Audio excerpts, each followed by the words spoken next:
Tafadhal Ustaz. Bismillahirrahmanirrahim. Assalamualaikum warahmatullahi wabarakatuh. Alhamdulillah wassalatu wassalamu ala Rasulillah wa ala alihi wa sahbihi wa man walah. Amma ba'du. Pertama sekali saya nak minta maaf sebab saya agak kurang sihat sikit. Saya terpaksa off camera. Tapi tak apa, saya akan cuba untuk menyampaikan walaupun suara kadang-kadang timbul, kadang-kadang tidak. Dan saya mohon maaf lah sekiranya ada apa-apa kesalahan dalam penyampaian saya nanti. Okey. Sebagaimana yang kita telah maklum dalam poster yang kita telah hantar hari itu ataupun yang kita telah tunjukkan hari itu, bahawa hari ini saya akan menyampaikan tentang salah seorang tokoh Asy'ariyah Tanah Melayu, iaitu Al-Alim Al-Allamah Al-Arif Ar-Rabbani Syekh Wan Daud bin Abdullah Al-Fattani. Syekh sebelum saya masuk tentang Syekh Daud Al-Fattani, saya mau mengingatkan kembali kepada para pendengar, terutama masyarakat Melayu Islam di Malaysia, bahawasanya kita Ahlus Sunnah wal Jamaah telah pun bertapak di Tanah Melayu lebih kurang kemasukan Syekh Abdullah Al-Kumairi daripada Kedah tersebut, di mana beliau adalah datang daripada Yaman. Kemudian pengislaman raja-raja Melayu termasuk di Kedah, termasuk di di Melaka dan sebagainya. Jadi gagasan akidah Ahlussunnah wal Jamaah telah dibawa oleh para ulama pada ketika itu. Walaupun tepatnya ataupun data yang tepat untuk mengatakan bahawasanya konun ataupun perundangan yang dibawa ataupun yang dijalankan oleh ulama-ulama sultan-sultan terdahulu adalah daripada Ahlussunnah wal Jamaah tidak dapat ditemui, tetapi penulisan tentang akidah Asy'ariyah dan Maturidiyah itu ada dan disimpan di Arkib Malaysia. Okey, salah satunya adalah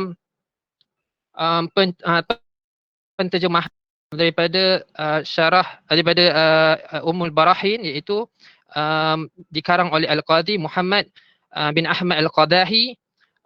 Seingat saya beliau wafat pada tahun 1060 Hijriah.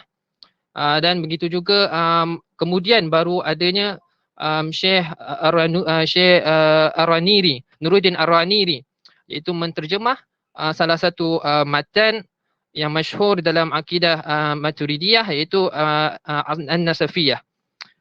Dan kemudian barulah nampak ulama berterusan menulis dan mengarang kitab-kitab akidah dan menyebarkan kepada anak muridnya dan menyampaikan kepada masyarakat Melayu Islam di Tanah Melayu.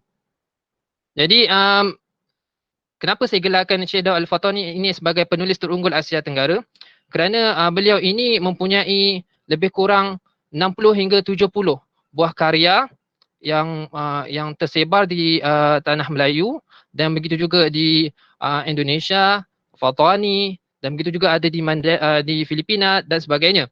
Dan anak murid beliau pun begitu ramai, dan ada di kalangan anak-anak murid beliau adalah di kalangan sultan-sultan ataupun raja-raja di Tanah Melayu.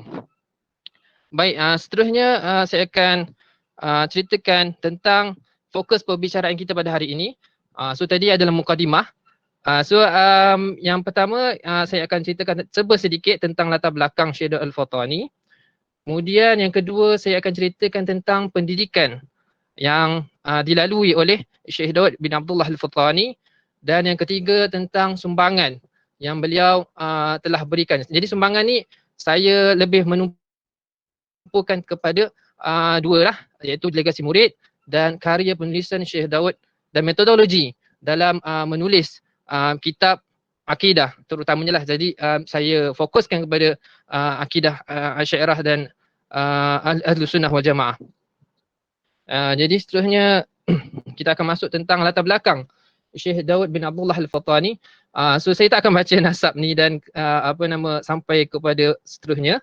Jadi saya boleh sebutkan di sini Syekh Wan Daud bin Abdullah Al-Fatani, keturunannya adalah merupakan keturunan yang terulung, keturunan yang di mana di dalamnya adalah di kalangan para pembesar pada ketika itu, dan beliau juga sangat rapat dengan sultan dan raja-raja di tanah Melayu. Seperti contoh, beliau pernah dijemput oleh Sultan Sambas, Sultan Syarifuddin, Saifuddin, tak silap saya, untuk mengarang sebuah kitab yang bernama Ad-Diya'ul Murid fi bayan kalimah ahli tauhid. Kemudian beliau ini juga keturunannya sampai kepada salah seorang daripada Wali Songo, iaitu Asy-Syarif Hidayatullah, iaitu digelar sebagai Sunan Gunung Jati. So daripada situ bertemu kemudian sampai kepada Syekh Jamaluddin Al-Akbar Al-Husaini, yang makamnya ini sangat masyhur di Sulawesi, di mana beliau ini adalah merupakan moyang kepada kesemua pendakwah Wali Songo. Kemudian bersambung pula keturunannya di India, kemudian bersambung dengan Said Alwi di Tarim. Yang mana daripada sini kita akan dapat nampak dan lihat bahawasanya Syekh Daud Al-Fatani ini adalah dari kalangan Ahlul Bait. Ini anak cucu ataupun cicit baginda sallallahu alaihi wa alihi wasallam. Kemudian sampai kepada Isa An-Naqib, iaitu daripada Basrah. Kemudian bapanya Muhammad An-Naqib, sampailah kepada Sayyidina Ali bin Abi Talib karamallahu wajhah. Jadi inilah sedikit tentang nasab keturunan beliau, itu Syekh Daud bin Abdullah Al-Fatani. Seterusnya, saya bawakan satu fakta kajian daripada seorang pengkaji terulung juga di tanah Melayu yang banyak menghimpunkan manuskrip dan kitab-kitab karangan ulama Melayu, iaitu Syekh Wan Muhammad Saghir bin Abdullah Al-Fatani. Beliau ini merupakan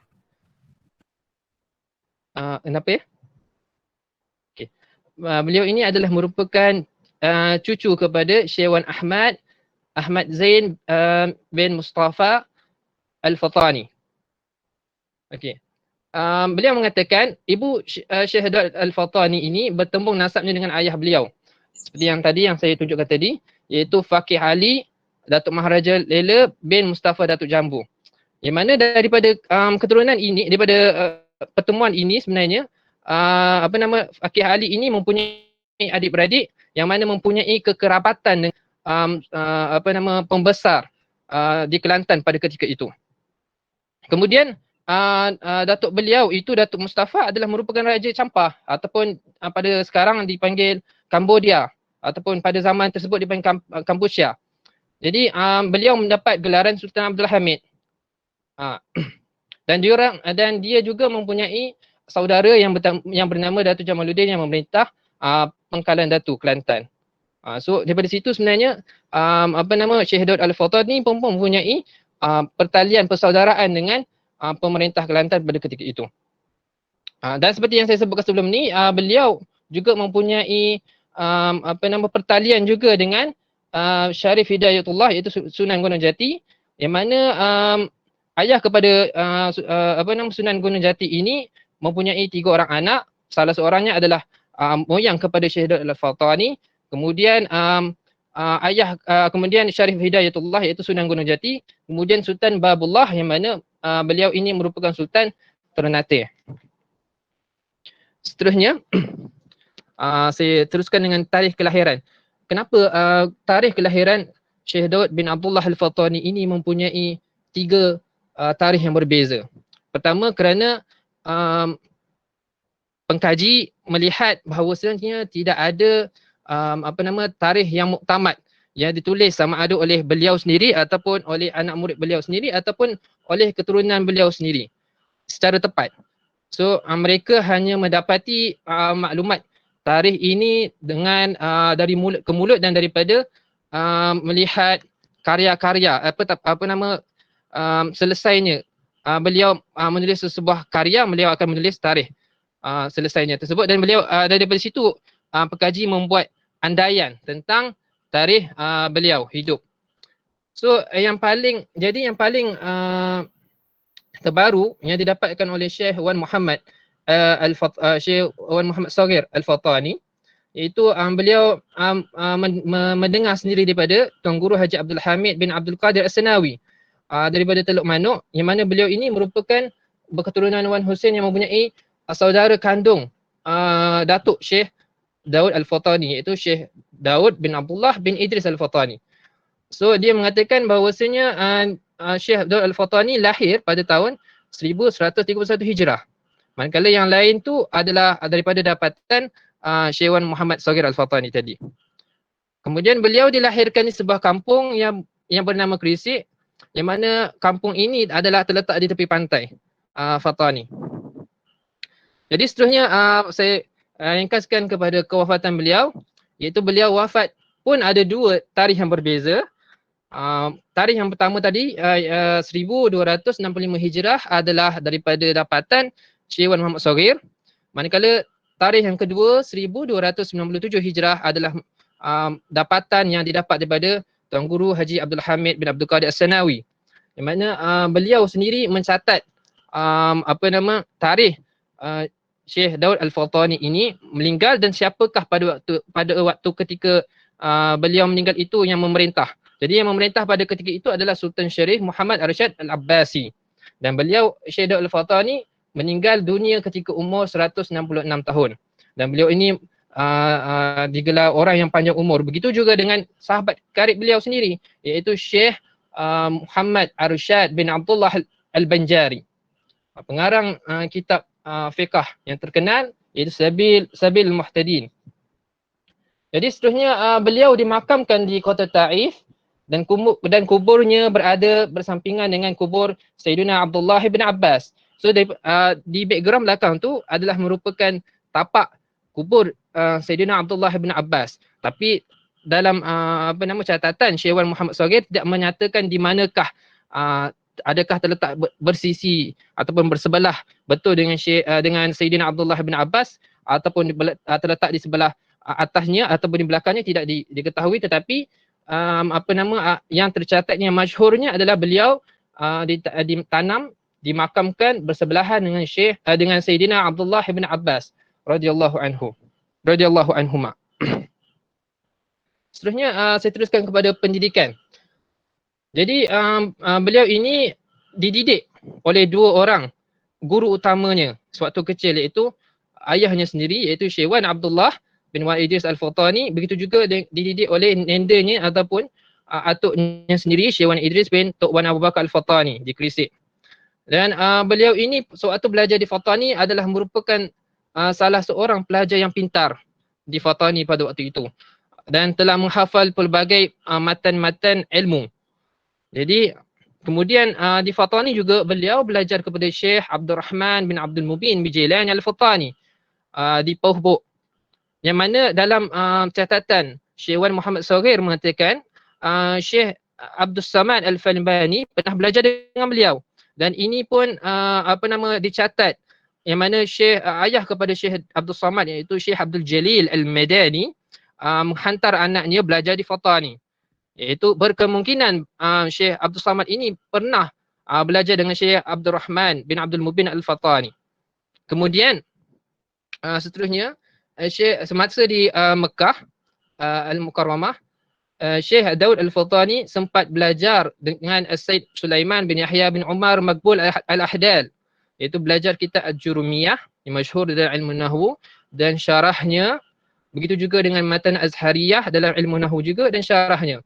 Dan ini tercatat di dalam sanad ataupun dalam buku Al-Iqdul Farid karangan Syekh Yasin Al-Fadani.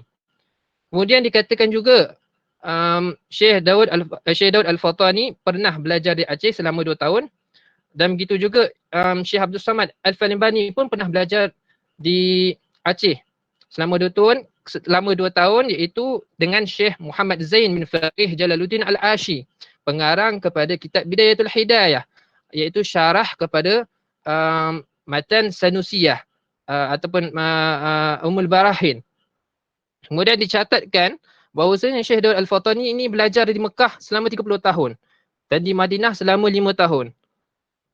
Dan ada riwayat mengatakan beliau pernah pergi belajar di Mesir, iaitu bertemu dengan ulama di sana dan mengambil ijazah daripada ulama di sana. Kemudian beliau juga belajar dengan Syekh Muhammad Saleh bin Abdul Rahman Al-Fatani di Mekah ketika dia belajar di Mekah, iaitu ilmu kesufian. Dan maklum di sisi pengkaji Islam, pengkaji di tanah Melayu, bahawasanya Syekh Daud bin Abdullah Al-Fatani ini juga adalah merupakan salah seorang yang terkemuka dalam membawa tariqah, dalam membawa ilmu kesufian. Jadi antara tariqah yang paling paling terkesan dengan Syekh Daud bin Abdullah Al-Fatani adalah tariqah Asy-Syatariyah. Dan seterusnya antara guru-guru beliau yang lain seperti yang kita dapat lihat, Syekh Ali bin Ishaq Al-Fatani ini seperti mana yang disebut oleh Syekh Muhammad Saghir, bahawasanya Syekh Ali ini sewaktu Syekh Daud datang ke Mekah, Syekh Daud belajar kepada Syekh Ali. Tapi kemudian apabila Syekh Daud mendapat ijazah menjadi mursyid tariqah Syatariyah, maka Syekh Ali pula belajar kepada Syekh Daud Al-Fatani.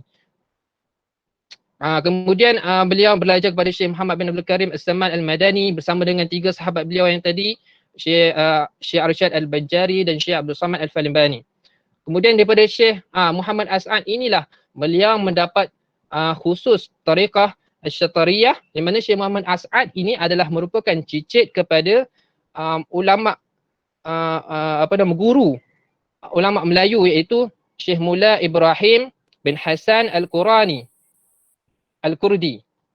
Jadi kemudian Syekh Daud juga pernah belajar kepada Syed Ahmad bin Muhammad Al-Marzuki, sahib ataupun empunya kepada Aqidatul Awam, di mana beliau sendiri pun mensyarahkan manzumah ini dengan yang dinamakan sebagai Al-Bahjatus Saniyah. Kemudian beliau juga pernah belajar kepada ulama mufti Syafi'iyah di Mekah pada ketika itu, iaitu Syekh Muhammad Saleh, dan beliau juga sempat bertemu dengan cucu Imam Ibn Hajar Al-Haytami. Okey, seterusnya saya teruskan kepada rantaian sanad keilmuan. So daripada sini sebenarnya saya ingin meng-highlightkan ataupun menjelaskan bahawasanya seperti mana yang telah maklum kat dalam poster tu, saya ingin mengetengahkan bahawasanya Syekh Daud Al-Fatani ini membawa gagasan ulama Ahlus Sunnah wal Jamaah dengan membawa dua mazhab yang masyhur, iaitu Al-Asy'ariyah dan Maturidiyah. Yang Maturidiyah nanti akan saya berikan pada slide seterusnya. Jadi yang pertama ini adalah mazhab sanad Asy'ariyah Syekh Daud Al-Fatani. So saya tak akan baca, tapi saya akan terangkan sedikit tentang ulama-ulama yang beliau sempat bertemu. Antaranya Syekh Isa bin Ahmad Al-Barawi ini adalah merupakan anak murid kepada Syekh Abdullah bin Hijazi Asy-Syarqawi, Syekhul Azhar. Jadi kemudian Syekh Salim bin Abdullah Al-Basri ini adalah merupakan muhaddis Haramain, muhaddis Makkah dan merupakan musnid di Mekah juga pada ketika itu, dan banyak sanad-sanad keilmuan tentang hadis melalui beliau. Iaitu sampailah kepada Syekh Syams Muhammad bin Ahmad Ar-Ramli yang terkenal, yang merupakan pengarang kepada kitab Nihayatul Muhtaj. Kemudian sampai kepada Syekh Fakhruddin Muhammad bin Umar Ar-Razi, iaitu yang terkenal dengan Imam Ar-Razi, Fakhruddin Ar-Razi. Yang mana daripada ini kita dapat lihat bahawasanya kesemua ulama yang disebut, yang disandarkan oleh Syekh Daud bin Abdullah Al-Fatani ini adalah merupakan mahaguru yang membawa gagasan ulama Asy'ariyah pada ketika itu, daripada setiap abad ke abad sehinggalah sampai kepada zaman Syekh Daud bin Abdullah Al-Fatani. Iaitu daripada Imam Fakhruddin Ar-Razi inilah kemudian berterusan sampai kepada Syekh Abdul Hasan Al-Bahili, kemudian sampai kepada Imam Ahlus Sunnah wal Jamaah Abdul Hasan Ali bin Ismail Al-Ash'ari. Seperti mana dalam liqa yang sebelum ini saudara Ustaz Hakim telah menjelaskan siapakah Imam Abdul Hasan Al-Asy'ari. Seterusnya sanad mazhab Maturidiyah. So selain daripada Syekh Daud Al-Fatani mempunyai sanad mazhab akidah Asy'ariyah, beliau juga mempunyai sanad mazhab akidah Maturidiyah. Di mana sanad mazhab Maturidiyah ini banyak yang beliau dapatkan ataupun beliau diijazahkan oleh masyayikh beliau adalah daripada anak sampai kepada bapa sampai kepada datuk. Seperti contoh Syekh Muhammad As'ad ini adalah anak kepada Syekh Muhammad Sa'id. Jadi Syekh Muhammad Sa'id ini As'ad belajar kepada Syekh Muhammad Sa'id. Kemudian belajar juga kepada bapanya Syekh Ibrahim dan kemudian belajar kepada Syekh Muhammad Tahir. Syekh Muhammad Tahir pula belajar kepada bapanya Al-Arif Billah Ibrahim bin Hasan Al-Qurani Al-Qurdi.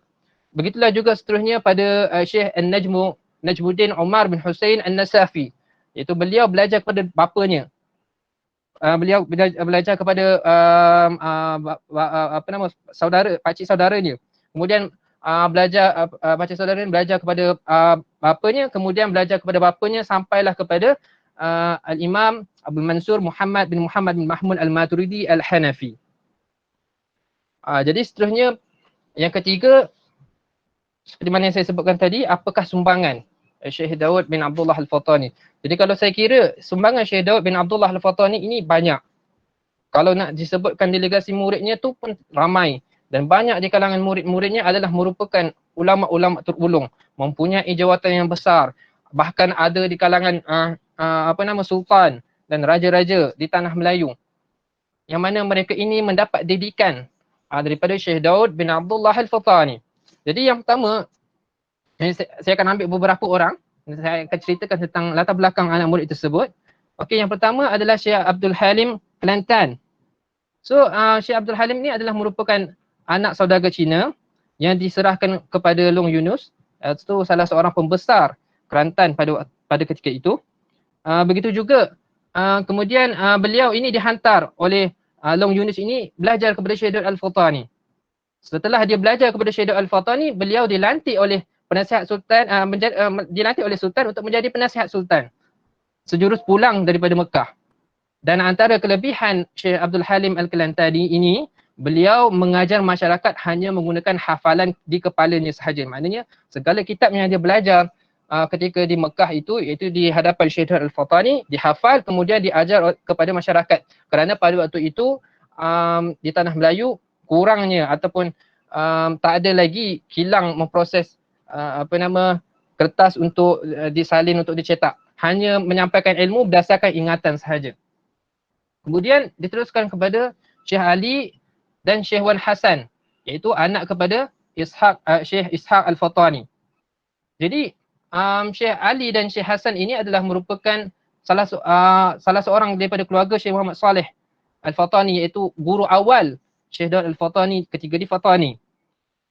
Jadi seperti yang saya sebutkan sebelum ini, Syekh Ali ini ketika mana Syekh Daud Al-Fatani di Mekah, pada ketika awal sampainya Syekh Daud adalah merupakan guru kepada Syekh Daud.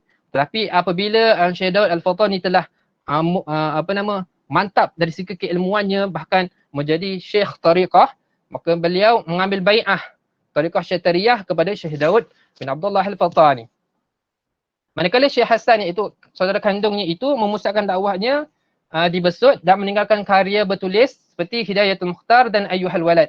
Ayyuhal Walad ini saya kira adalah merupakan terjemahan kepada Ayyuhal Walad karangan Al-Imam Al-Ghazali, diterjemah ke dalam bahasa Melayu. Saya rasa kira sebagai terjemahan awal yang dikarang oleh ulama Melayu untuk menterjemah kitab Ayyuhal Walad karangan Al-Imam Al-Ghazali, dan beliau wafat pada tahun 1860 Masihi. Seterusnya daripada 3 sampai ke 5 saya sebutkan secara secara ringkas saja. Jadi Syekh Wan Muhammad Zain dan Syekh Abdul Qadir Mustafa Al-Fatani adalah merupakan saudara kandung. Beliau ini dilahirkan di Bendang, Daya seperti yang tertulis, dan beliau ini adalah banyak merupakan antara PA ataupun penyalin orang rapat Syekh Daud Al-Fatani untuk menyalin kebanyakan kitab Syekh Daud Al-Fatani. Dan beliau juga adalah merupakan penerus kepada pondok Bendang Raya yang masyhur melahirkan pelbagai ulama Fatani di sana. Kemudian saya teruskan kepada Syekh Abdul Samad bin Haji Abdullah Pulai Condong ataupun Tok Pulai Condong di Kelantan ni, di Kelantan. Beliau ini adalah merupakan saudara sepupu kepada Syekh Daud Al-Fatani. Yang mana bertemu nasabnya pada Syekh Wan Idris Al-Fatani. Dan beliau ini mempunyai anak murid yang masyhur iaitu Syekh Wan Ali Kutan ataupun nama sebenarnya Syekh Wan Ali bin Wan Abdul Rahman Kutan Al-Kantani. Yang masyhur kitabnya di tanah Melayu ini Jauharul Marhub fi Munabbahatil Qulub. Kemudian seterusnya adalah Syekh Ahmad Khatib bin Abdul Ghaffar As-Sambasi. Beliau ini adalah merupakan orang rapat juga dengan Sultan Saifuddin Sambas, yang mana beliau ini adalah merupakan mursyid juga tariqah Qadiriyah, Naqsyabandiyah, yang pernah belajar dengan Syekh Daud Al-Fatani, yang juga merupakan rakan seperguruan juga semasa Syekh Daud Al-Fatani di Mekah, kerana dia pernah belajar kepada Syekh Syekh Muhammad bin Ibrahim Rais Al-Syafi'iyah di Mekah. Dan beliau juga adalah merupakan salah seorang guru Syekh Umar Nawawi Al-Bantani At-Tanari yang masyhur sebagai An-Nawawi As-Sani. Jadi habis tentang tentang murid-murid Syekh Daud Al-Fatani.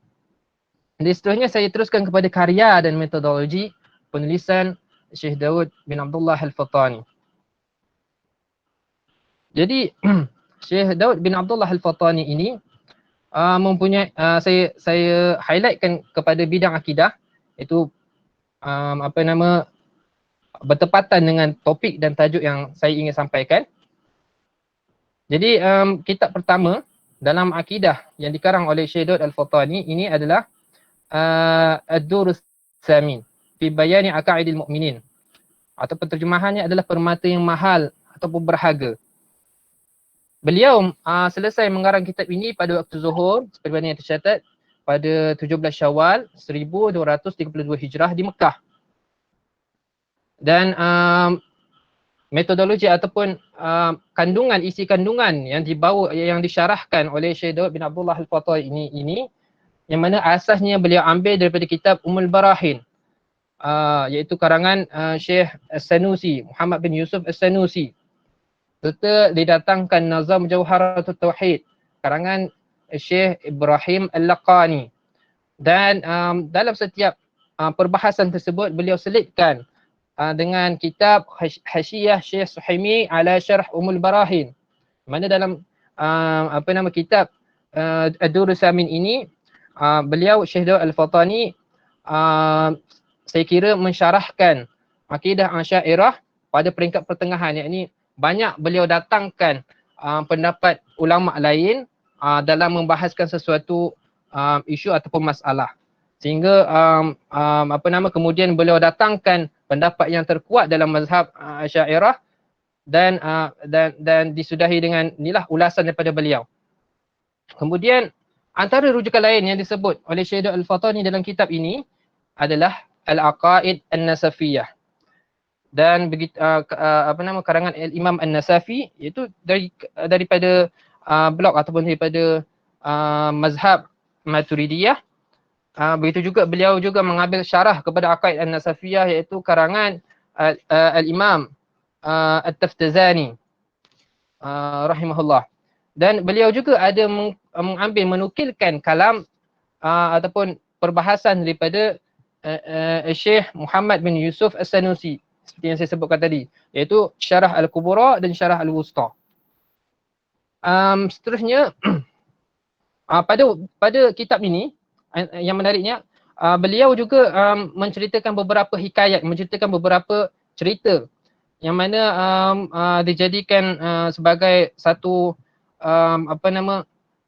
penguat kepada hujah-hujah ulama. Seperti contoh, beliau mendatangkan cerita tentang Imam Al-Asmu'i bertemu dengan Al-A'rabi, yang mana pada ketika itu beliau hendak mengetahui, Imam Al-Asmu'i hendak mengetahui bagaimanakah seorang Arabi ataupun orang Badui, orang yang tinggal di pendalaman padang pasir itu mengenal Allah Subhanahu Wa Taala. Jadi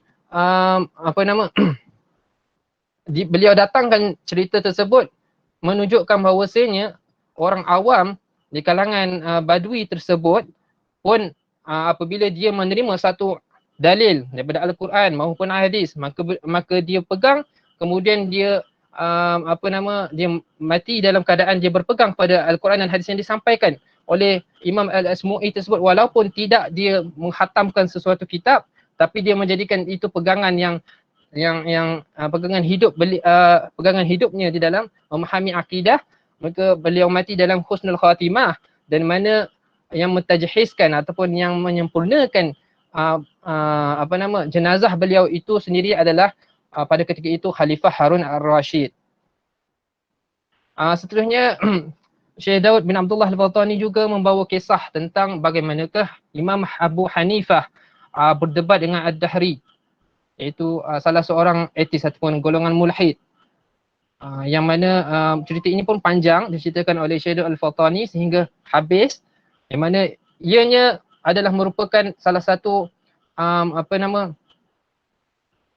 bentuk untuk menyatakan bahawasanya orang Islam walaupun di kalangan awam, bila mana dia berpegang teguh kepada ulama yang menerangkan kepada mereka tentang akidah Ahlus Sunnah wal Jamaah dengan yang sahih, iaitu Asy'ariyah wal Maturidiyah dan firak yang lain yang mempunyai gagasan yang sama dalam Ahlus Sunnah wal Jamaah, maka mereka ini mati dia dalam keadaan imannya adalah dalam keadaan diterima oleh Allah Subhanahu wa taala. Bukan maknanya mati dalam keadaan kafir, sebab mereka ini hanyalah berpegang al-muqallidin kepada para ulama. Jadi kalaulah ulama itu penyampaiannya ataupun sanadnya mempunyai keraguan, mempunyai terpesong dalam menyampaikan akidah, maka sesatlah masyarakat, sesatlah awam pada ketika itu. Jadi pada beberapa halaman terakhir, Syekh Daud Al-Fatani mensyarahkan beberapa serba sedikit tentang permasalahan ilmu tasawuf. Dan ini juga adalah merupakan kebiasaan Syekh Daud Al-Fatani pada ketika mengarang kitab Tauhid. Pada beberapa helaian terakhir dalam kitabnya, beliau akan mensyarahkan tentang beberapa permasalahan ilmu tasawuf.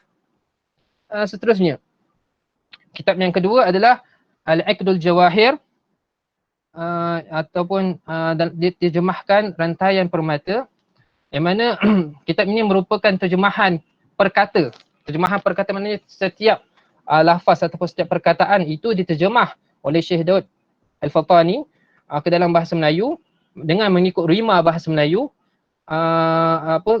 matan Jawharatul Tauhid karangan Imam Al-Laqani, Ibrahim Al-Laqani. Jadi beliau selesai mengarang kitab ini pada tahun 1245 Hijrah. Diduga juga kitab ini adalah merupakan sebagai kitab pertama nazam matan Jawharatul Tauhid ke dalam bahasa Melayu di tanah Melayu. Jadi Syekh Daud Al-Fatani ini banyak mengarang kitab yang mana beliau belajar kitab tersebut, kemudian dia terjemahkan kepada dalam bahasa Melayu untuk manfaatnya kepada orang Melayu yang tidak dapat belajar seperti mana yang dilalui oleh Syekh Daud Al-Fatani. Jadi beliau memudahkan masyarakat awam mengetahui akidah as-sahihah ataupun akidah yang betul, yang sebenar, yang menepati jalanan Ahlus Sunnah wal Jamaah pada ketika itu. Jadi seterusnya kitab yang seterusnya adalah kitab Warduz Zawahir. Ini saya kira adalah merupakan salah satu daripada kitab beliau yang besar ataupun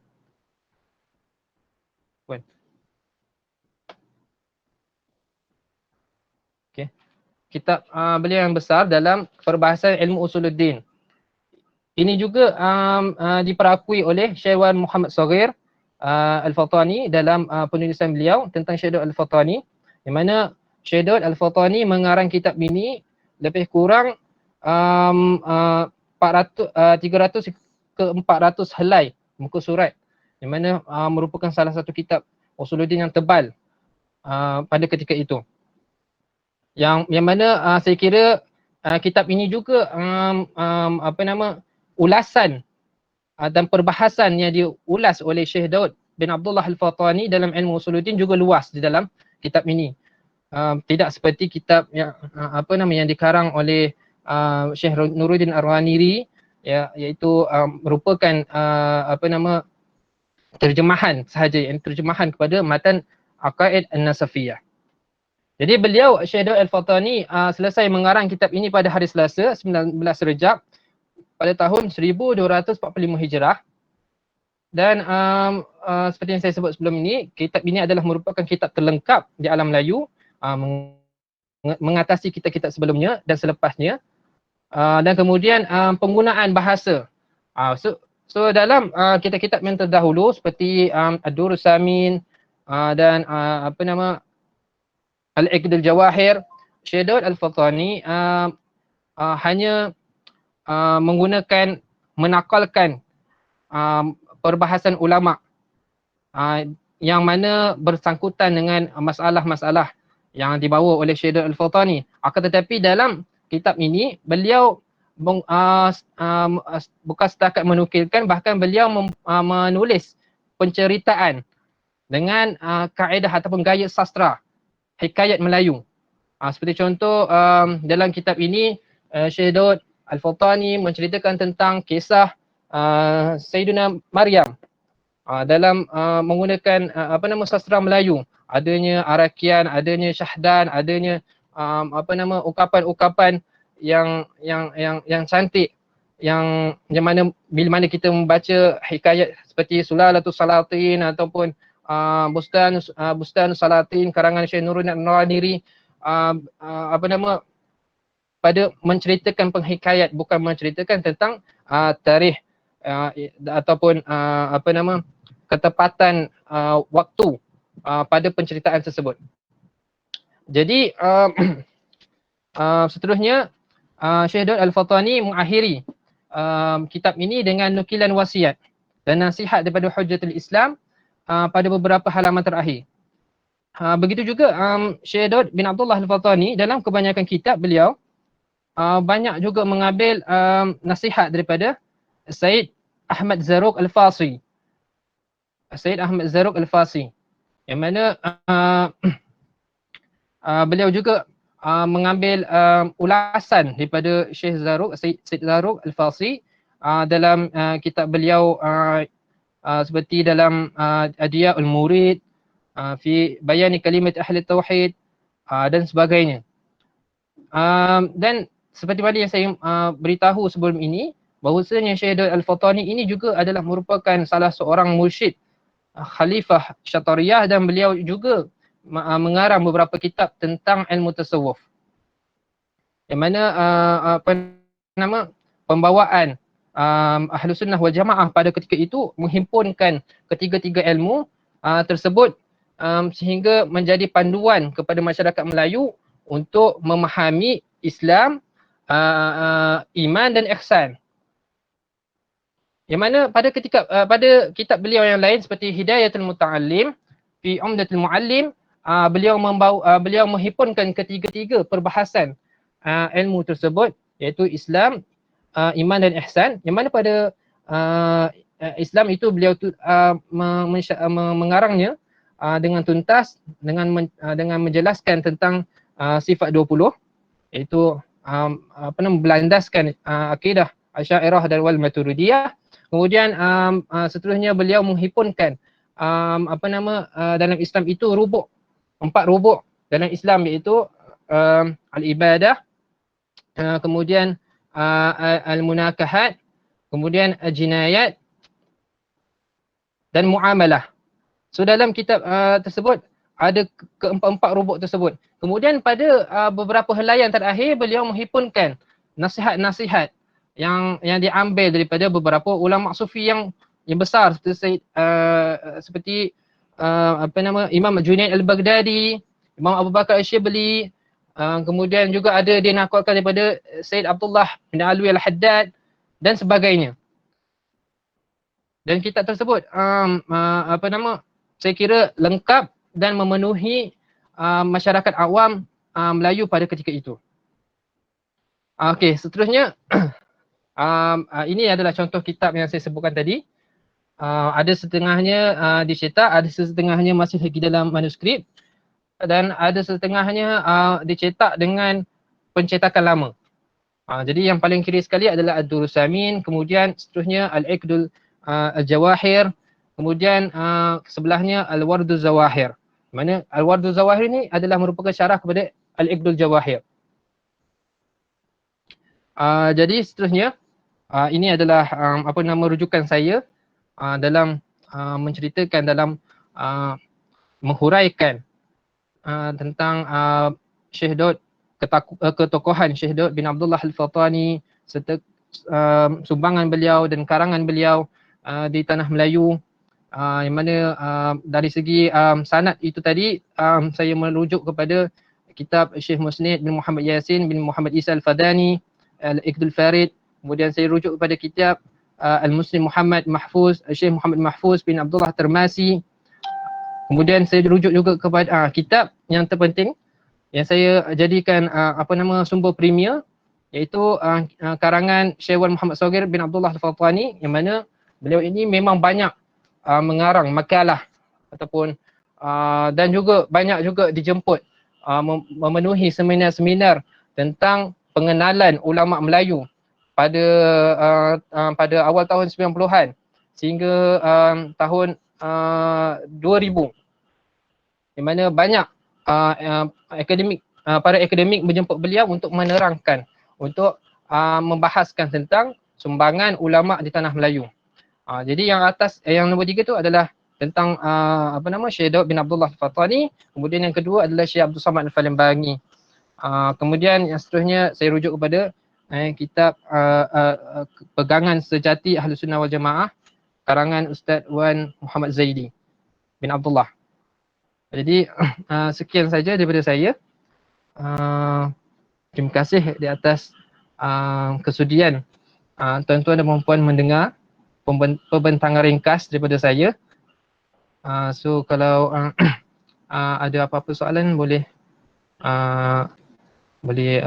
open mic ataupun bertulis.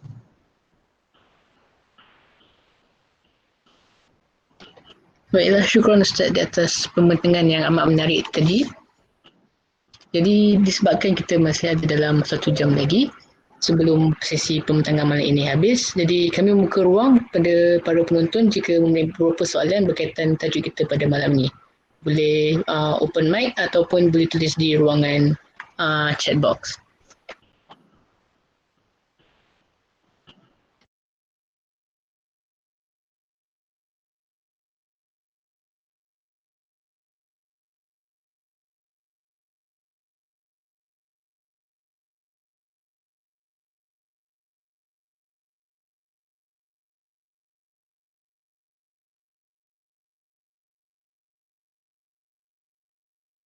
Kepada yang raise hand tadi tu boleh tulis soalan di ruangan chat box ataupun boleh open mic ya, sebab kini kita buka soalan sesi soalan jawab.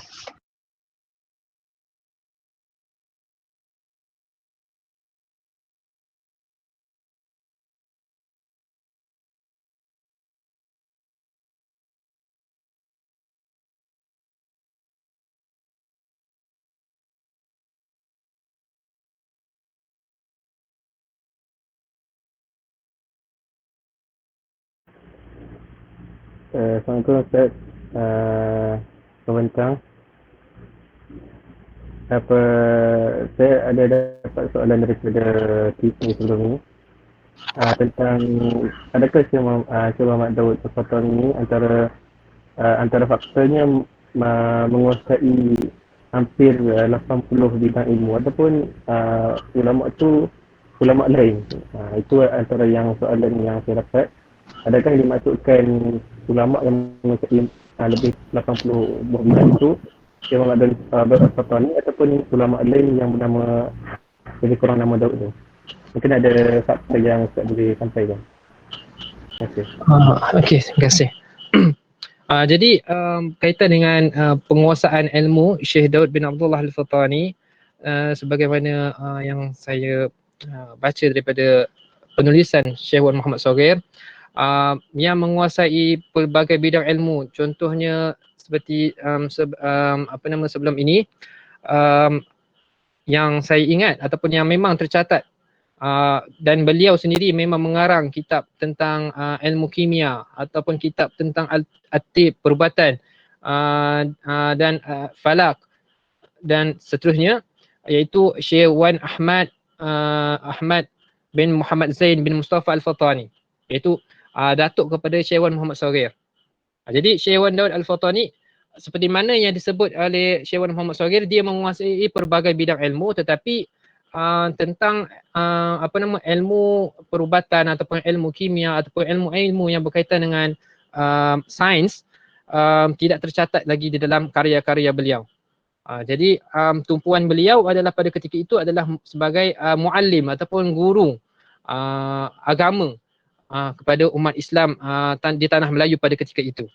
Jadi macam zaman Syekh Wan Ahmad bin Muhammad Zain Al-Fatani ini pada waktu itu adalah merupakan zaman kegemilangan, ulama Fatani. So daripada situ disebabkan penguasaan Syekh Wan Ahmad bin Muhammad Zain Al-Fatani ini dalam bidang ilmu pun mantap dan dalam bidang sains pun mantap, dan beliau diriwayatkan ataupun dihikayatkan bahawasanya pernah mengarang kitab At-Tib ketika beliau belajar kepada salah seorang syekh di Palestin, tak silap saya. Beliau mengarang sebuah kitab tentang ilmu perubatan yang pada ketika itu belum sampai umurnya 20 tahun. Dan salah satu gelaran Syekh Wan Ahmad bin Muhammad Zain Al-Fatani adalah Az-Zaki ataupun Az-Zaki, iaitu yang cerdik, yang pandai, yang mana digelar oleh penduduk Mekah pada ketika itu. Jadi berkaitan dengan terhadnya ataupun penguasaan berapakah bilangan penguasaan Syekh Daud bin Abdullah Al-Fatani, saya tidak tahu tentang berapa banyak, cuma dikatakan Syekh Daud Al-Fatani ini juga menguasai ilmu perubatan dan ilmu-ilmu yang lain, tetapi tidak ada didapatkan manuskrip berkaitan dengan penguasaan ataupun pengajaran beliau terhadap ilmu tib ataupun ilmu sains seperti mana yang ditulis oleh Syekh Wan Ahmad bin Muhammad Zain Al-Fatani. Saya harap soalan tu menjawab. Terima kasih banyak saya. Ada soalan-soalan di chat box. Mungkin moderator boleh baca ke? Okey, baiklah. Terima kasih Ustaz atas jawapan bagi soalan bagi saudara Hakim tadi. Jadi di ruangan chat box ada dalam 4 soalan dia buat masa sekarang, jadi kita akan pergi satu-satu soalan ya Ustaz. Jadi soalan pertama adalah daripada saudara Nasiruddin. Soalannya berbunyi, Ustaz, kenapa para ulama ada kaitan dengan tarekat atau mengambil tarekat? Apa jawapan Ustaz dia bagi soalan tu? Kita bagi soalan pertama dulu sebelum kita masuk soalan yang lain.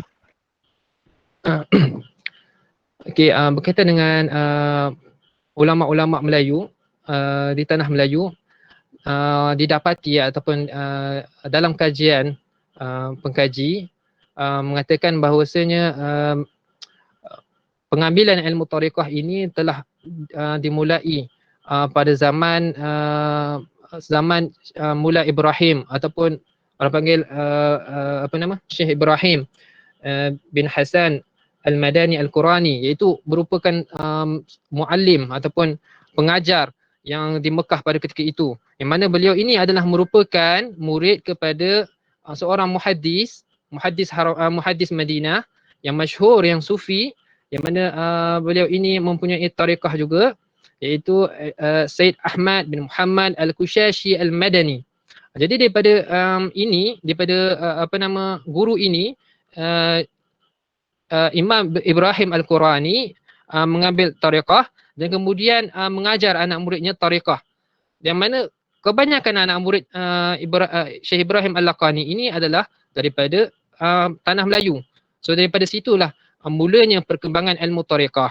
Tetapi tariqah yang diambil oleh ulama-ulama Melayu ini adalah tariqah yang muktabarah, yang mana mempunyai pertalian sanad yang sampai kepada Rasulullah sallallahu alaihi wasallam, dan begitu juga sampai kepada sahib tariqah. seperti mana An-Naqsyabandi, Syekh Baharuddin An-Naqsyabandi, kemudian Syekh Syed Abdul Karim Asy-Syatiri, kemudian sampai juga kepada Syekh Daud Syekh Abdul Samad Al-Falbani juga mengambil tariqah Ba'lawiyah yang diambil yang semasa beliau pergi ke Zabid bertemu dengan gurunya Syed Sulaiman Al-Ahdal, dan begitu jugalah. Jadi daripada rentetan daripada anak murid ini tersebarlah tariqah-tariqah yang muktabarah pada ketika itu.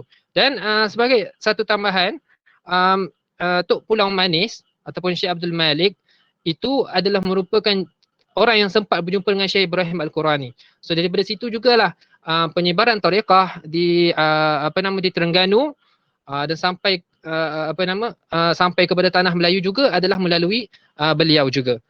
So daripada situ kita nampak suburnya tanah Melayu ini dengan menjalani manhaj akidah Ahlussunnah wal Jamaah yang menerima tariqah yang sahihah, yang berjalan di atas jalan sufiyah as-sahihah. Menjawab tak soalan?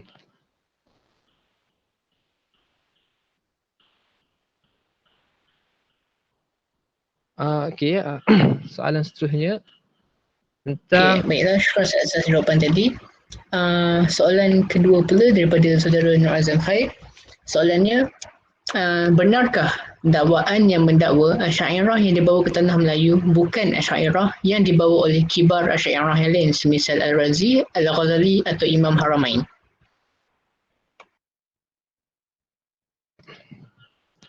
okey.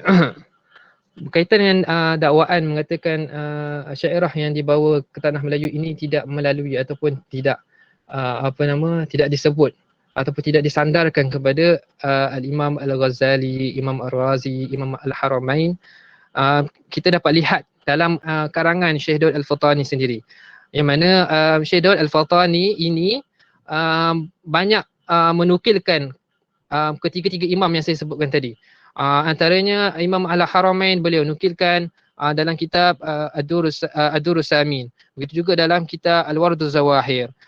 Dan begitu juga Al-Ghazali beliau Al-Imam Syekh Daud Al-Fattani menterjemahkan kitab Minhajul Abidin karangan Imam Al-Ghazali. Dan begitu juga Imam Ar-Razi tadi, yang sebagaimana yang kita tahu dalam sanad tadi saya sebutkan, dalam sanad tadi Syekh Daud Al-Fattani sanad keilmuan Asy'ariyahnya Syekh Daud ini bersambung dengan Imam Fakhruddin Ar-Razi.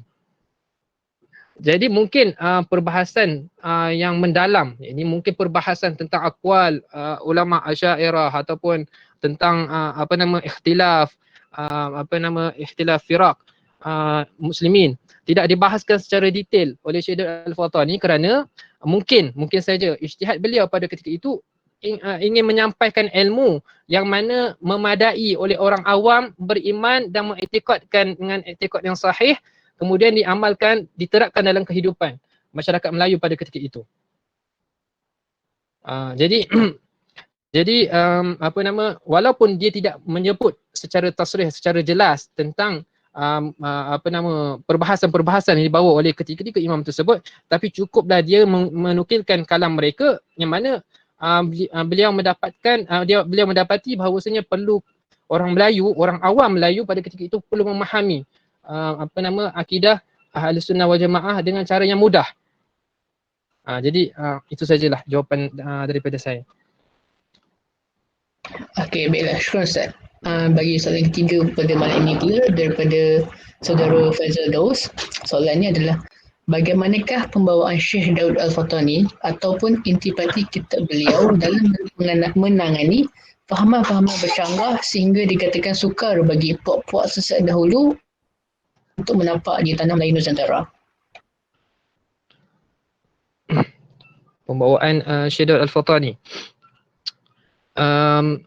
Dalam kitab beliau, dalam kitab, terutama dalam kitab bidang akidah, beliau sendiri tidak ada juga menjelaskan tentang puak-puak sesat pada ketika itu, tapi beliau tidak menyebut secara tasrih, maknanya tidak menyebut secara jelas pada ketika itu, ataupun mungkin pada ketika itu puak-puak sesat ni dia punya fahaman dia tidak merebak seperti mana pengajaran akidah Asy'ariyah yang subur di tanah Melayu pada ketika itu. Tetapi dalam kitab-kitab Syekh Al-Fatani, contoh dalam permasalahan mukhalafatul ta'alil hawadisi, beliau mendatangkan juga tentang keterangan beliau tentang akidah mujassimah, dan begitu juga beliau mendatangkan pada sifat wujud itu golongan al-falasifah yang mendakwa adalah wujud Tuhan itu adalah baharu, wujud alam itu adalah qadim, dan begitu juga seterusnya. So beliau tidak menyebut secara detail apakah firqah-firqah tersebut, cuma beliau menakalkan perbahasan daripada ulama-ulama Asy'ariyah terdahulu tentang golongan-golongan ini. So jadi sekurang-kurangnya masyarakat Islam Melayu pada ketika itu tahu ciri-ciri golongan sesat ini dengan mempelajari akidah, dengan mempelajari kitab-kitab Syekh Daud bin Abdullah Fatani yang menjelaskan tentang kesesatan firqah-firqah tersebut.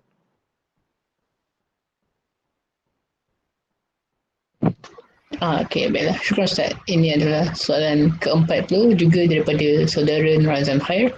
Soalan ini adalah, bagaimana dakwaan yang mendakwa Syekh Daud Fatani culas dalam menukil hadis-hadis sehingga ada yang menukil hadis yang palsu, hadis yang tiada asal dan juga hadis yang bertaraf dhaif jiddan. Macam mana tu Ustaz?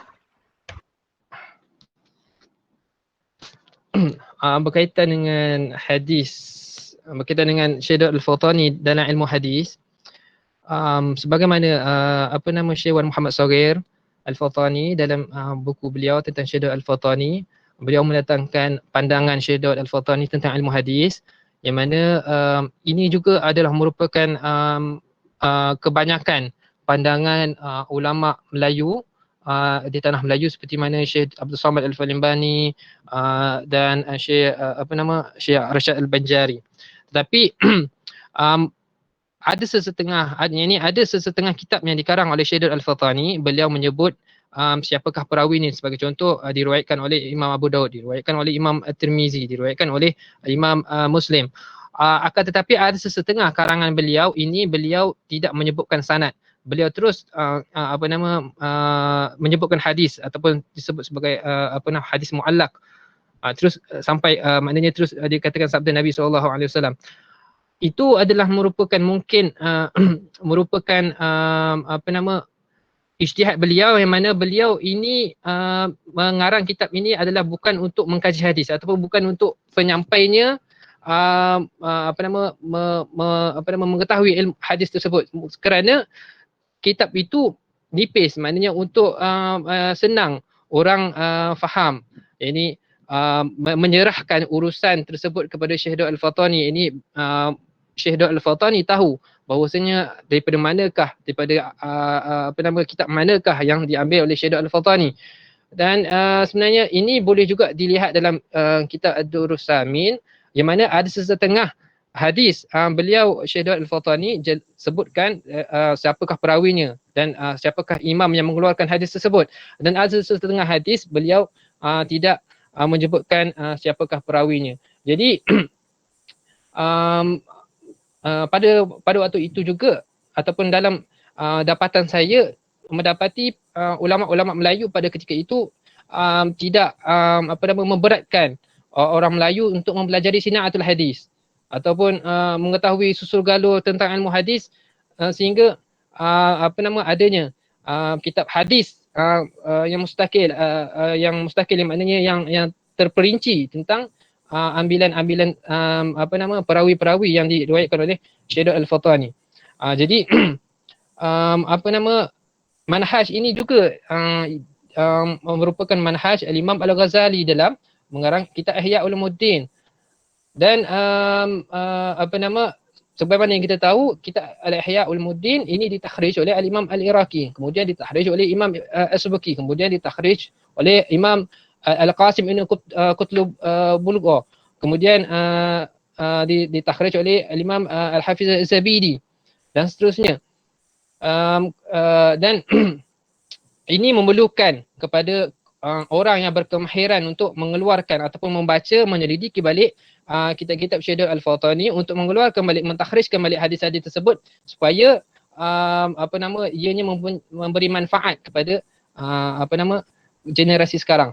Dan sebagaimana dan sebagai tambahan, salah seorang ulama Fatani pada ketika ini yang masyhur namanya Syekh Wan Rashidi.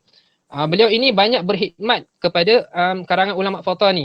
Dan dalam masa yang sama dia mempunyai kitab mentakhrijkan, kadang-kadang menta'liqkan hadis-hadis yang diriwayatkan oleh Syekh Al-Fatani ataupun Syekh Wan Ahmad Al-Fatani dan kitab-kitab beliau. So ini adalah merupakan salah satu daripada proses untuk mentakhrijkan kembali ataupun memartabatkan kembali keilmuan Syekh Al-Fatani.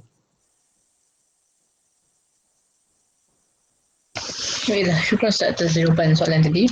Dan ini adalah soalan kelima dan juga soalan terakhir daripada saudara Nur Azam Khair. Soalan ini adalah, adakah Syekh Al-Fatani lebih terkesan dengan pembawakan Ibn Arabi Al-Hatimi berbanding Asy'ariyah yang lain?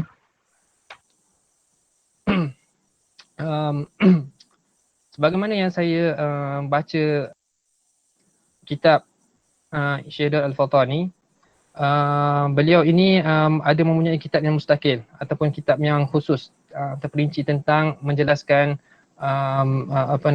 rumus ataupun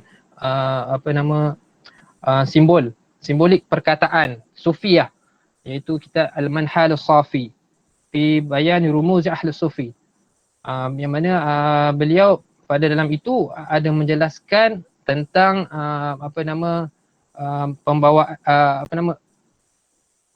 istilah yang dibawakan oleh Syekh Ibn Arabi Al-Hatimi.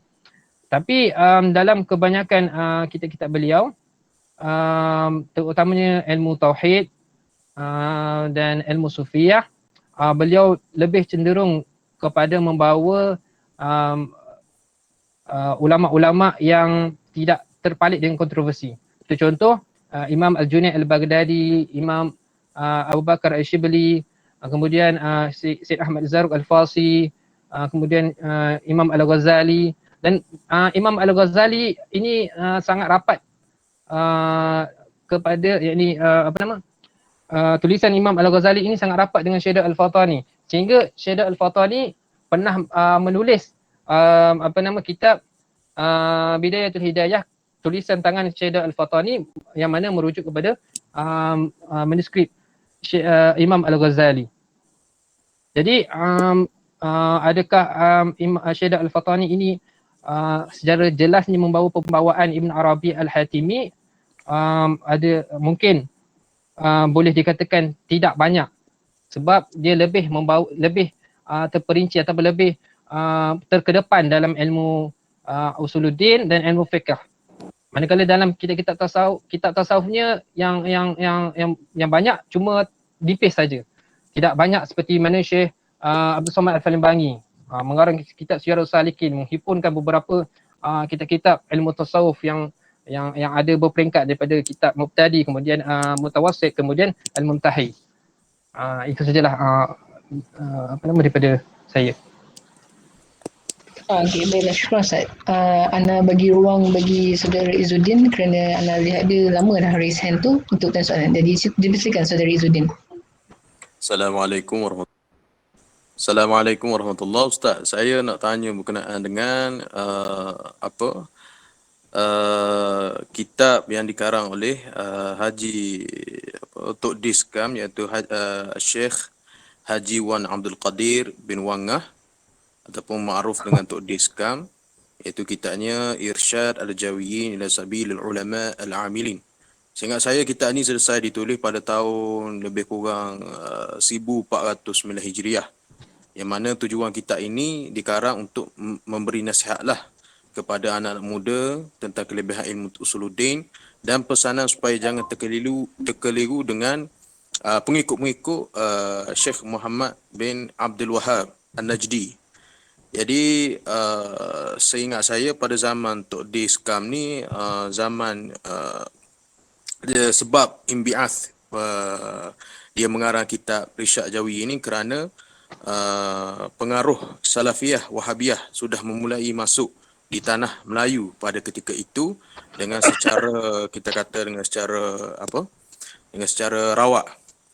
Jadi saya ingin tanyakan berkenaan adakah pada zaman Tok Syekh Daud Al-Fatani telah timbul golongan Salafiyah Wahabiyah ataupun dikenali dengan golongan kaum muda yang mana Syekh Daud Al-Fatani rahimahullah sendiri ada mengarang kitab untuk menjawab syubhat-syubhat yang dibawa oleh golongan Salafiyah Al-Wahabiyah pada ketika zaman beliau. Jadi itu sahaja soalan daripada saya. Syukran, terima kasih Ustaz. Pertanyaannya panjang soalan. Okey. Berkaitan dengan Syekh Daud Al-Fatani mengarang kitab yang mustakil ataupun kitab yang khusus tentang menjawab ataupun menceritakan tentang gerakan Al-Wahabiyah As-Salafiyah dalam kitab Usuluddin yang saya baca tidak disebutkan ataupun tidak menyinggung langsung tentang gerakan Wahabiyah Salafiyah. Mungkin pada ketika itu gerakan itu ini kita kena tengok Syekh Daud Al-Fatani ini seperti mana yang saya tunjukkan dalam slide sebelum ini hidup kurun ke 12 Hijrah, yang mana mungkin kemungkinan pada waktu tersebut gerakan Al-Wahabiyah pada ketika itu tidak mendapat sokongan ataupun tidak merebak sehingga menjadi satu gangguan kepada umat Islam terutamanya di tanah Melayu untuk mengambil fahaman tersebut.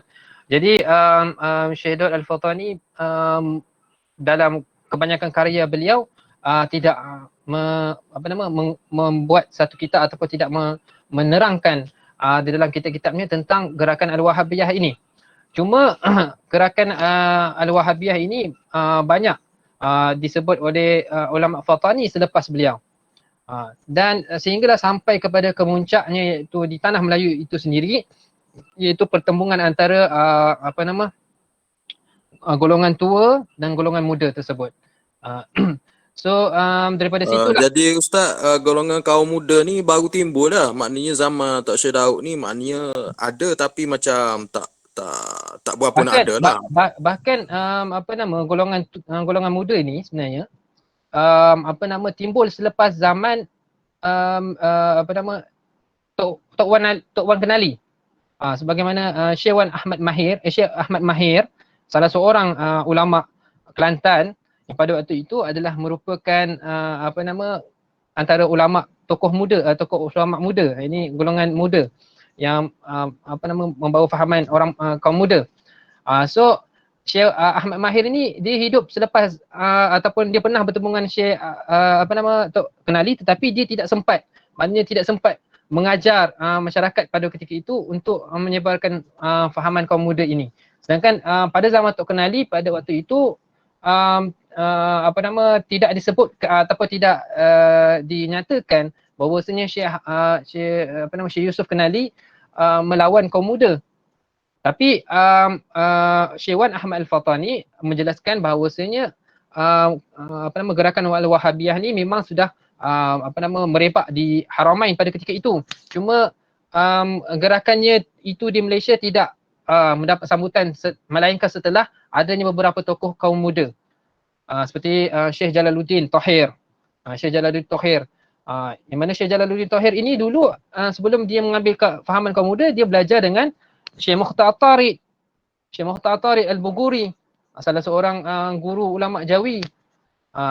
Dan Syekh Muhammad bin Abdul Wahab An-Najdi juga sebelum beliau ini menubuhkan gerakan Al-Wahabiyah ini belajar kepada ulama besar Syafi'iyah, mufti Syafi'iyah di Madinah, Syekh Muhammad bin Sulaiman Al-Kurdi Al-Madani, yang juga merupakan guru juga kepada Syekh Daud Al-Fatani. Jadi mungkin seperti mana apa nama yang saya sebutkan, beliau ini Syekh Ibn Abdul Wahab dengan Syekh Daud Al-Fatani ini seperguruan. Cuma nanti pada akan datang Syekh Abdul Wahab ini apa nama terkesan dengan apa nama Syekh Ibn Taimiyah, Syekh Ibn Qayyim Al-Jauzi dan seterusnya membawa pada gerakan Al-Wahabiyah tersebut. Wallahu a'lam. Okey, baiklah. Syukran Ustaz atas jawapan itu dan juga syukran juga Ustaz Rizuddin bagi soalan tersebut. Dan ada 2 soalan lagi ya Ustaz sebelum kita habis sesi malam ni. Soalan pertamanya, ada tak kitab Syekh Daud Fatani yang sesuai dipelajari bagi Mu'tadi?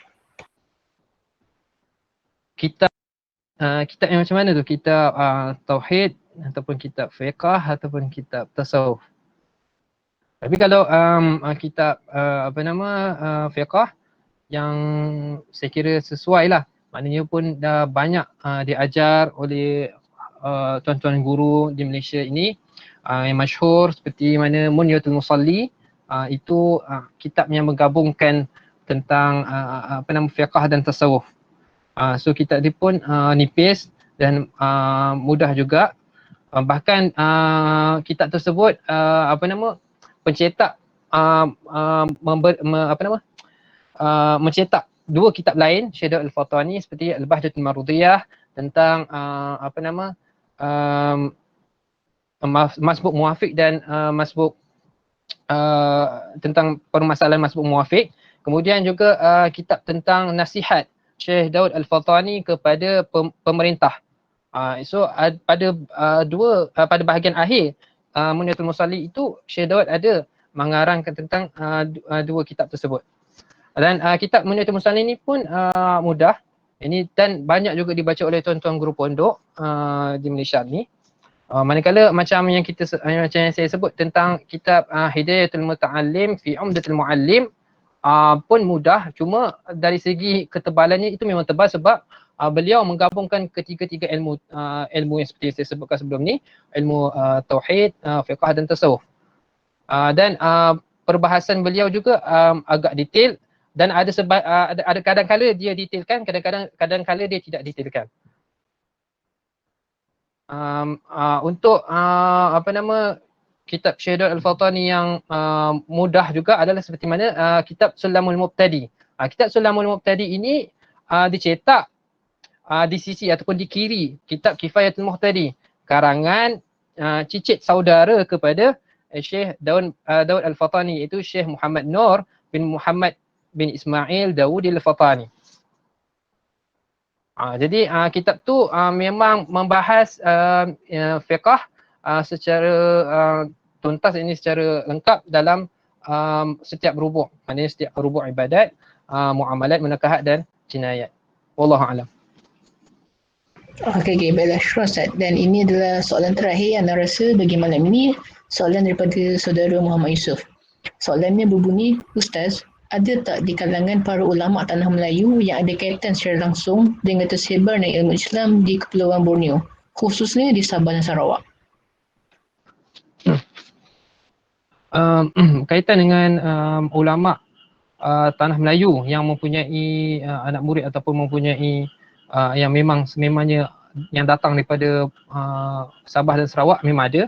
Seperti contoh Syekh Osman As-Sarawaki ataupun Syekh Osman As-Sarawaki ini tak silap saya sempat belajar dengan Syekh Mukhtar At-Tariq. Syekh Mukhtar At-Tariq yang mana beliau ini masyhur meninggal di Sarawak, dan nama beliau pun diabadikan di beberapa sekolah di Sarawak, dan beliau ini meneruskan perjuangan ulama Melayu dengan mengajar kitab-kitab Melayu di Sarawak sana. Manakala kalau di Sabah pula saya tak dapat kepastian tentang nama-nama ulama yang yang menjadi yang menyebarkan ajaran Islam di sana. Tetapi mungkin saudara boleh rujuk kepada karangan Syekh Wan Muhammad Wan Muhammad Saghir Al-Fatani, yang mana beliau ada membuat menyimpulkan satu kajian tentang ulama-ulama tanah Melayu ulama-ulama tanah Melayu. Dia membuat satu himpunan ulama-ulama yang mengajar di tanah Melayu termasuk di Sabah Sarawak. Yang mana boleh didapati di Khazanah Fataniyah. Dalam tu Syekh Wan Muhammad Saghir memang menghimpunkan, memang dalam tak saja dia menghimpunkan ramai di kalangan ulama-ulama Melayu termasuk juga di Sabah Sarawak yang berdakwah di sana dan merupakan murid ulama-ulama besar di Mekah dan Madinah pada ketika itu, seperti Syekh Muhtar Tariq, Syekh Ahmad Ahyad dan sebagainya. Wallahu a'lam. Okey, baiklah. Syukran Ustaz. Jadi disebabkan ahli panel kita pada malam ini kurang sihat, jadi Ana akan buka dalam 5 minit atau dalam satu soalan lagi jika ada apa-apa. Dan jika tidak ada soalan daripada antum sekalian, kita akan tutup majlis kita dalam 5 minit lagi kalau tiada apa-apa soalan.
Dan sebagai tambahan berkaitan kalau kita nak mengkaji ni, kita nak tahu secara lebih detail tentang ulama, bagaimanakah kedatangan Islam di tanah Melayu yang mana berdasarkan kajian manuskrip dan juga daripada cerita mulut ke mulut daripada ulama-ulama juga, saya sarankan untuk kita membaca buku-buku terbitan Khazanah Fataniyah yang mana Syekh Wan Muhammad Saghir ini saya kira sebagai muarrikh Melayu yang banyak mengambil yang mengumpulkan tentang ketokohan, tentang karya-karya, tentang gerakan dakwah ulama Melayu pada ketika itu. Dan saudara-saudara boleh rujuk kepada website Khazanah Fataniyah untuk belilah, maknanya beli buku-buku karangan Syekh Wan Muhammad Saghir, mana banyak artikel ataupun makalah-makalah yang beliau muatkan dalam sesebuah buku, dan beliau ini sendiri kebanyakannya para akademik merujuk beliau dalam mengkaji sejarah Islam di tanah Melayu. So sebab itu dia sangat terkenal memberi seminar pada zaman era 90-an hingga ke tahun 2000 sebelum beliau meninggal. Wallahu a'lam. Okey, baiklah. Syukur Ustaz atas penambahan itu tadi, dan disebabkan tiada apa-apa soalan daripada para penonton sekalian, jadi kita akan tutup majlis kita ini. Maka berakhirlah liqa Asyairah pada part 0 pada malam ini. Terima kasih kepada yang menyertai dan terima kasih juga kepada Ustaz. Sebentar Ustaz, ada soalan terakhir. Daripada Nurani Mansur, dia bertanya, pejabat Khazanah Fataniyah di mana ya Ustaz? pejabat Khazanah Fataniyah ni pun saya tak pernah pergi lagi sebab dia tak ada pejabat tetap. Dia hanya menyewa. Hanya menyewa di pejabat-pejabat tertentu. Cuma kaitan dengan buku-buku tu boleh tengok di website Khazanah Fataniyah. Ataupun kalau ada Facebook boleh tekan Khazanah Fataniyah. So dia akan tak silap saya pada tahun ini dia ada mengeluarkan buku himpunan terbaru Syekh Wan Muhammad Saghir tentang ilmu nahwu ataupun ilmu Arabiah yang dibawa oleh Syekh Wan Ahmad bin Muhammad Zain Al-Fatani. Di mana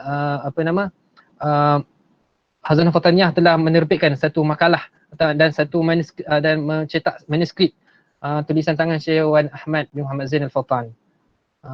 Boleh rujuk di FB Khazanah Fataniyah tersebut. Baiklah, syukran Ustaz. Syukran juga kerana meluangkan masa untuk pembentangan kita pada malam ini. Sekian, terima kasih dan kami daripada pihak media Liqah Asyairah meminta maaf jika ada kesilapan dan juga kekurangan daripada kami. Sekian, wabillahi taufiq wal hidayah. Wassalamualaikum warahmatullahi wabarakatuh. Assalamualaikum warahmatullahi wabarakatuh.